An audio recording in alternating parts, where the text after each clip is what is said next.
Welcome back ناظرین، ایک بار پھر آپ کو خوش آمدید کہتی ہوں اور اس کے ساتھ ہی چلتی ہوں چھوٹے عمل عظیم ثواب کی طرف۔ یہاں پر میں آپ کو سورۃ الحمد کے بارے میں، جس میں میرے مولا امام جعفر صادق علیہ السلام فرماتے ہیں کہ سورۃ الحمد جو ہے اسم اعظم حتمی ہے، یعنی کہ یہ اسم اعظم ہے سورۃ الحمد۔ تو اس کے بارے میں بتانا چاہوں گی کہ یہ ایک ہفتے کے لیے آپ نے پڑھنا ہے سورۃ الحمد کو، اور اس کی ترتیب میں کچھ میں آپ کو بتا دوں گی کہ اس کس طرح سے پڑھنا ہے۔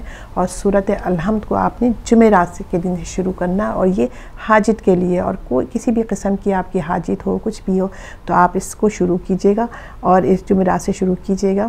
اور کوشش یہ کیجئے گا کہ آپ نے یہ چیزوں کو، جو گناہ کبیرہ سے جو ہے وہ جو یقیناً ہم دیکھتے ہیں کہ کوئی بھی جب دعا ہوتی ہے تو ہمیں ان چیزوں سے جو ہے وہ بچنا چاہیے، گناہ کبیرہ سے، اور اپنے جو پروردگار کے واجبات ہیں اسے ترک نہیں کرنا چاہیے، اور اس کے ساتھ جو ہے ہمیں اپنے یقین و کامل کے ساتھ جو ہے وہ دعا کرنی چاہیے۔ تو یہاں یہ چیزیں ہوتی ہیں جو دعا جو قبول کرنے کے لیے، کوئی عمل کرنے کے لیے، تو یقیناً ہمیں اپنی نماز کو جو پابندی سے ادا کرنا ہے اور گناہوں سے بچنا ہے، اور یقین کامل کے ساتھ جو ہے پروردگار عالم سے دعا مانگنی ہے۔ اور اس کے ساتھ ساتھ میں بتا دوں کہ جب کوئی چیز شروع کرتے ہیں، یہ میں ہر دفعہ آپ سے کہتی ہوں کہ جب بھی کوئی عمل آپ شروع کیا کریں تو سب سے پہلے جو ہے آپ 2 رکعت نماز شکرانہ کیا کیجئے، اور اس کے بعد 2 رکعت نماز حاجت شروع کر کے پھر یہ عمل شروع کیجئے گا۔ تو اس میں سب سے پہلے، اور اس کے بعد آپ نے اول و آخر جو ہے درود کو کبھی نہیں بھولنا ہے، اس کی ایک تسبیح جو ہے اول و آخر آپ نے پڑھنی ہے۔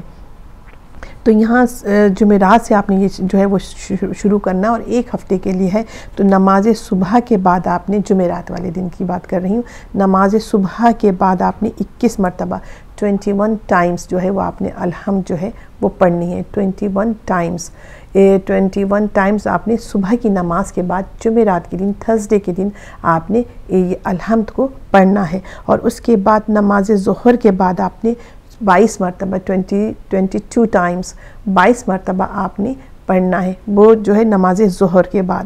اس کے بعد آپ نے نماز عصر کے بعد 23 مرتبہ 23 ٹائمز جو ہے آپ نے یہ پڑھنا ہے۔ یہ جمعرات کے دن آپ نے ہر نماز کے بعد کے میں بتا رہی ہوں کہ صبح کے دن آپ نے 21 مرتبہ 21 ٹائمز، اور اس کے بعد نماز ظہر کے بعد جو آپ نے پڑھنا ہے وہ 22 مرتبہ پڑھنا ہے 22 ٹائمز، اور نماز عصر کے بعد آپ نے 23 مرتبہ 23 ٹائمز پڑھنا ہے۔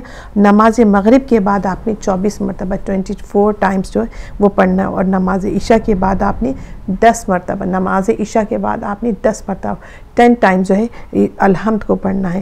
تو یہ جب آپ پورا اس اپنے سارے دن کہ آپ نے کس طرح سے ہر نماز کے بعد آپ نے یہ الحمد کو پڑھا ہے، اور طریقہ یہ میں نے آپ کو بتا دیا کہ اس طرح سے پڑھنا ہے۔ اور یہ جو ہے آپ نے یہ جو نماز ہے وہ آپ نے ایک ہفتے تک پڑھنی ہے، یعنی کہ جمعرات سے آپ نے شروع کرنا ہے، اور انشاءاللہ تعالی جو آپ کی جو ہے مراد ایک ہفتے کے اندر آ جائے گی۔ اور اگر کوئی ایسی وجہ ہے، کوئی ایسی وجہ کی وجہ سے نہیں آ سکی تو آپ اسے کنٹینیو رکھیے گا۔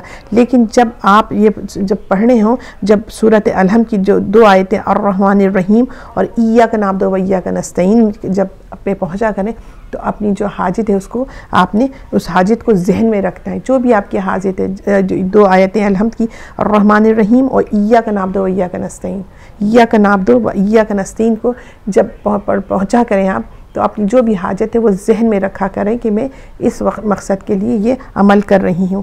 تو یہ ایک ہفتے کا عمل ہے، جمعرات سے آپ نے شروع کرنا ہے، اور ایک انشاءاللہ تعالی یقیناً، کیونکہ یہ میرے مولا کہہ رہے ہیں اس میں اعظم حتمی ہے، یہ اس میں اعظم ہے، تو یقیناً جو آپ کی شرعی حاجات ہوگی یقیناً ایک ہفتے کے اندر ہی اندر آپ کی مراد آ جائے گی۔ اور اگر کسی وجہ سے کوئی ایسی، پروردگار اس کو راز کو جانتا ہے کیونکہ عالم الغیب ہے، اگر کوئی ایسے نہیں آئی تو پھر آپ اسے مزید کنٹینیو کر سکتی ہیں، اور یہی عمل اس طرح سے جاری رکھ سکتی ہیں۔ تو اس طرح سے آپ کی انشاءاللہ تعالی آپ کی مراد آ جائے گی۔ اور یہ تو ایک عمل تھا جو میں بتا رہی تھی، کیونکہ بات ہو رہی ہے سورۃ الحمد کی، تو ساتھ ساتھ چھوٹا سا ایک یہ بھی بتاتی چلوں کہ سورۃ الحمد جو ہے وہ رسول خدا صلی اللہ علیہ وسلم ارشاد فرماتے ہیں کہ یہ اگر کسی شخص کے پیٹ میں شدید درد ہو رہا اور بہت زیادہ وہ تکلیف میں ہو، تو وہ کیا کرے کہ ایک گرم پانی میں 1 شہد کا چمچہ اس کو جو اچھی طرح سے حل کر لے، ملا لے، اور اس کو گھونٹ اور اس پہ 7 مرتبہ 7 ٹائمز جو ہے سورۃ الحمد پڑھ کے پھونکے، اور اس کو گھونٹ پیے، تھوڑا تھوڑا سا ایک سپ لیتا ہے، ایک ایک گھونٹ لیتا رہے اور اس کو پیے تو انشاءاللہ تعالیٰ جو اس کا پیٹ کا درد ہے وہ چلا جائے گا۔ تو یہاں پر کیونکہ بات الحمد کی ہو رہی تھی تو اس لیے میں نے کہا یہ بھی آپ کو ساتھ ساتھ بتاتی چلوں۔ تو یہ انشاءاللہ تعالیٰ ایسا عمل ہے کہ اور یہ اس میں اعظم ہے، تو یقیناً یہ اگر آپ کسی بھی مراد کے لیے کریں گی، کسی بھی حاجت کے لیے، کسی مقصد کے لیے کریں گی تو یقیناً آپ اپنی مراد کو پہنچیں گی۔ اور شرط یہی ہے کہ آپ نے اس کو ذہن میں کامل، جو میں بار بار کہتی ہوں کہ دعا کریں سچی نیت کے ساتھ اور کامل بالکل یقین کے ساتھ جب ہم کوئی بھی عمل شروع کریں تو ہمیں جو یقیناً اس میں کامیابی ہوتی ہے۔ اور اگر ذہن میں تھوڑا سا ڈال مٹول ہو یا ایسے ذہن میں جو آپ کے آ رہے کہ نہیں شاید ہوتی نہیں، تو پھر ظاہر ہے کوئی چیز بھی وہ ممکن نہیں ہوتی۔ تو اور یقیناً ہمیں ایسا ہونا بھی نہیں چاہیے، کیونکہ ہم یہ وہ کتاب یہ وہ الحمد ہے جو کہ قرآن مجید کی آپ کہتے ہیں کہ ایک بہترین اور الحمد ہے، اور الحمد کی جو بسم اللہ اور بسم اللہ کا جو نقطہ ہے بے کا، تو یقیناً ہمارے حضرت علی علیہ السلام کہتے ہیں کہ خود فرماتے ہیں کہ یہ بے کا نقطہ جو میں ہوں، تو یقیناً یہ بہترین جو ہے ایک چیز ہے، اور اس قرآن مجید کی اس کی جو میں حیثیت اس کی بہت اعلیٰ ہے، تو لہٰذا ہمیں اس سے فائدہ اٹھانا چاہیے، اور یہ ایک بہترین عمل ہے، اور جس حاجت کے لیے بھی آپ چاہیں گی تو انشاءاللہ تعالیٰ وہ آپ کی حاجت قبول ہوگی۔ جی بہت شکریہ جی ناظرین، اور اب وقت ہوا چاہ رہا ہے کہ آپ کی ہم کالز کو بھی ہم شامل کریں۔ آپ کی کالز شامل ہو سکتی ہیں۔ آج کا جو ہمارا ٹاپک ہے لال خون، لال مسجدیں اور کمیٹی۔ جگہ جگہ جو پاکستان میں ہم، اور خاص طور پہ 16 دسمبر کے بعد سانحہ پشاور جو ہوا، اس کے بعد تمام جو پاکستانی ہیں اب وہ سوچنے پہ یہ مجبور ہو چکے ہیں کہ کافی ہو چکی، بہت زیادہ بے حسی، بہت زیادہ غفلت، یا شاید بہت وجوہات کی بنا پر ہم یہ بھی کہہ چکے کہ چلیں ایک جگہ کا معاملہ ہے یا ایک فرقے کا معاملہ ہے، نظر انداز کر دیا۔ لیکن اس وقت جو مجموعی طور پہ پاکستانیوں کی جو سوچ ہے، امن پسند جو پاکستانی، ان کی یہی سوچ ہے کہ اب یہ بات تمام ہو چکی ہے، اب دہشت گردوں کے لیے کوئی نرم رویہ نہیں رکھا جائے گا، اور اس حوالے سے حکومت کی طرف سے پھانسی کی جو رکی ہوئی سزائیں تھیں ان کو بھی اس پر عمل درآمد شروع ہوا تھا۔ لیکن آج جو اطلاعات ہیں، کچھ جو سزائے موت ہونی تھیں اس کو لاہور ہائی کورٹ کے راولپنڈی بینچ نے فی الحال معطل کیا ہے۔ کیوں معطل کیا ہے، اس میں کیا ابھی بھی رکاوٹیں ڈالی گئی ہیں یا ڈلوائی گئی ہیں، اس کی بہت سی بعد میں ریزنز بتائی جائیں گی، اس پر بھی آپ کو ضرور بتائیں گے۔ لیکن فی الحال جو سزائے موت جن پر عمل درآمد ہوا ہے، بہت ہی مشہور زمانہ ڈاکٹر عثمان جو GHQ حملے پر ملوث رہا، اس کے علاوہ کل جو سزائے موتیں ہوئی ہیں، مشرف حملہ کیس میں 4 دہشت گردوں کو سزائے موت ہوئی، یعنی جو فوجی عدالتوں کے سزائے موت کے جو حامل افراد تھے وہ ان کو سزائے موت ہوئی ہے، لیکن جو دیگر عدالتیں ہیں وہ ابھی بھی جو ایسے دہشت گرد جو 8000 کے قریب پاکستان میں موجود ہیں، وہ ابھی تک اس پر عمل درآمد جو ہے وہ، اور خاص طور پہ آج جو ہے دوبارہ روک دیا گیا ہے۔ تو کیا ایسی اہم ترین جو سزائیں، اور کل میں ایک انٹرویو دیکھ رہا تھا سانحہ پشاور میں جو بچہ شہید ہوا اس کے کلاس فیلوز کا ایک انٹرویو تھا، اور اس کے کلاس فیلوز کہہ رہے تھے کہ پہلی بار کسی لاش کو جب وہ سزائے موت کے 2 فیصل آباد میں جو قیدی ان کی فوٹیج آئی تو وہ بچے کہہ رہے تھے کہ پہلی بار ان موت کی جو سزائے قید کے جو موت کے حامل افراد تھے ان کی میتیں دیکھ کے خوشی محسوس ہوئی ہے۔ تو یہ تمام جو پاکستانی 18 کروڑ عوام تھی ان کے دل کو ایک ہلکی سی تسکین، اور خاص طور پہ ان ماؤں کے اوپر شاید تھوڑا سا ایک سکون کا سانس لیا ہو کہ جن کے اپنے لخت جگر اس میں شہید ہوئے ہیں، اور جس بے دردی کے ساتھ وہ شہید کیے گئے۔ اور ایک ایسا پیغام تمام پاکستانیوں کو دیا گیا کہ اگر اب بھی ہم نے ہوش کے ناخن نہ لیے، اب بھی کوئی ایسا مجموعی طور پہ ایکشن نہ لیا تو شاید اس طرح کے خدا نخواستہ ثانیات اور بھی ہو سکتے ہیں۔ لیکن جہاں ایکشن لینے کی بات ہے، ہم عام جو پاکستانی ہیں ان کے اندر غم و غصہ موجود ہے، چاہے اندر پاکستان کے رہنے والے ہوں چاہے بیرون ملک پاکستانی رہنے والے ہوں، ان کے اندر ایک شدید غم و غصہ اور ایک شدید رنج ہے اس سانحے کے اوپر۔ لیکن حکومت کا جہاں پر اگلے دن ایک اجلاس ہوا، اور پہلے تو ہمیں یہ بھی ایک بہت زیادہ تکلیف تھی یا اس پر بہت زیادہ تنقید بھی کی گئی کہ جو ایک اہم ترین اجلاس تھا آل پارٹیز اجلاس وہ اگلے دن کیوں رکھا گیا۔ چلے ٹھیک ہے اگلے دن ہو گیا، لیکن اس کے بعد بھی کوئی ایسا ہمیں جیسچر نظر نہیں آیا حکومت کی طرف سے کہ یہ عملی طور پر کچھ کرنے کے لیے وہ تیار ہیں۔ پھر ایک روایتی کمیٹی بنا دی گئی، اور مجھے یاد ہے جب یہ حکومت آئی ہی تھی تو جون سے اس حکومت نے پچھلے سال اقتدار سنبھالا 2013 میں، اور پھر چلتے چلتے کمیٹی بنائے گی، مذاکرات انہی درندوں کے ساتھ مذاکرات کے نام پہ ان کو ڈھیل دی گئی، اور یہ ایسے لوگ تھے کہ ان کو اس اہم ترین موقع پہ